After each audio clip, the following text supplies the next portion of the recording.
G'day everyone, welcome back to the channel.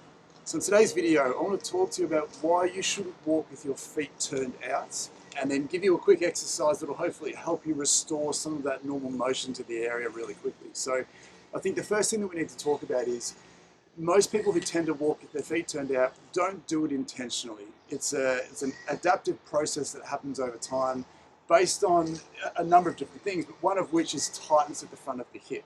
So when we spend a lot of time sitting at a desk all day, the front of that hip becomes quite tight, or it has the capacity to become really tight on a lot of people. And what that means when we're walking is that instead of being able to keep our feet straight and let a leg trail behind us, again with that foot straight, we often see that this being tight, our body has to rotate around that tightness to keep going. So when we're walking, instead of being feet straight and letting that foot trail behind us in a linear way, our body has to rotate around that hip tightness because it can't extend any further, and that foot ends up turning out to the side, and then we end up getting this sort of walking pattern where we often resemble the duck foot position. So not only that, we often see some more circumduction happen through the leg. So instead of being a very linear, robotic, piston-like piece of machinery, we tend to introduce a lot more rotation into that system. And the reason why that's so important is because as soon as we start to create that rotation and we start to have to walk through that arch as opposed to walk through the foot, then we start to create this extra rotation through the entire system. And that can put the structures of the foot, the structures of the ankle, the structures of the knee, hip and low back under duress that they're not designed to handle. So something as simple as trying to consciously keep your feet straighter when you're standing and walking can start to normalize the way that we load up that tissue. So if you're someone that has bunions, if you have flat feet, if you have navicular problems, Achilles issues, plantar fasciitis, calf issues, shin splints, meniscal issues in your knee, long-term wear and tear or knee arthritis, iliotibial band issues, patellofemoral joint issues, problems with your hip impingement, for example, and even some lower back stuff.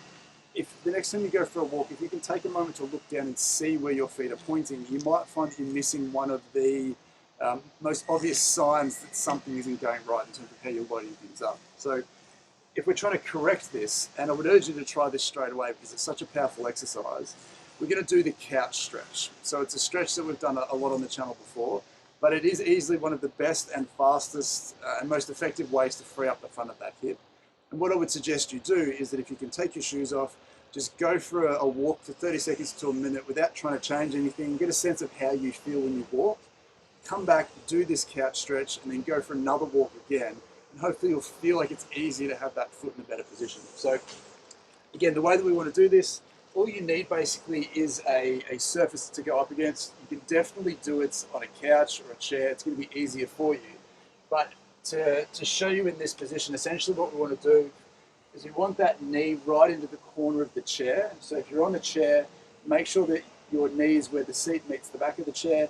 If you're a little bit more advanced, do it on the floor up against a wall, knee up against the corner, foot and shin up against the post or the back of the chair. You want to make sure that your back stays nice and straight. We're not extending from your back. We're trying to extend from your hip as far up as you feel comfortable going.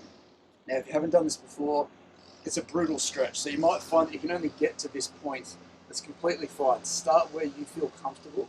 And then as you start to free up through the front here, you'll feel you can eventually bring yourself up more sort of horizontal to the ground, more vertical in a sense.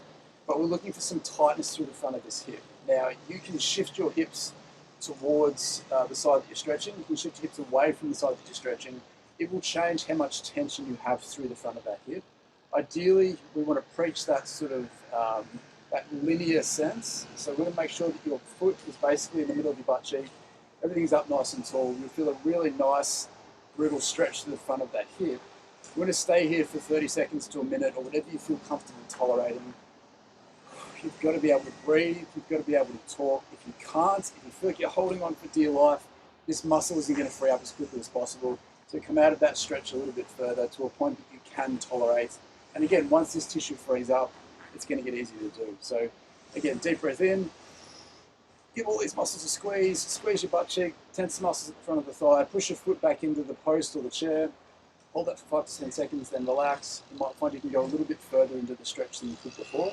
And once you've done that for a little bit, as I said, I would urge you to then start walking again. And what you should find is automatically, it should be easier to keep your foot straight, and you shouldn't feel like that foot has to turn around to get around that tightness. You should have a little bit more freedom at the front, and ultimately that'll help normalize how you're loading the leg. So it's really important to understand that if you do walk with your feet turned out, it can be a really strong sign that there's something dysfunctional happening at the front of your hip. And that's often something that gets missed because it's so far away that we often think that it's not connected. But as you can see, your legs one system, it's not a bunch of different things working in isolation. So if you do find that, then make sure that you're trying to address that tightness at the front of the hip. And then every time you're out walking from now on, try and consciously keep those feet straight. Even if you feel like when your feet are straight that it feels like they're actually turned in a lot further, that just means that you've found it and exposed some of that tightness at the front of the hip, or in the rest of the hip as well. If it's been, if you forcefully had your feet turned out for a long time, you might find that it was perpetuated by the muscles at the front, but it may also now be that the muscles at the back are a little bit tight as well. So you might need to stretch those out, but for a starting point, please give the couch stretch a go. Consciously try and keep those feet a little bit straighter, and then hopefully you'll see that some of those common aches and pains that you might have been struggling with start to drop off over time. But as always, if you found this useful, please leave a like on the video. Let me know in the comments below how you're going. Is it something that you found instantly helpful? And then obviously, if you find this content really useful and interesting, please consider subscribing to the channel. It's growing really well. It's getting to more people, which is the plan. But in the meantime, thanks for watching. I'll see you soon.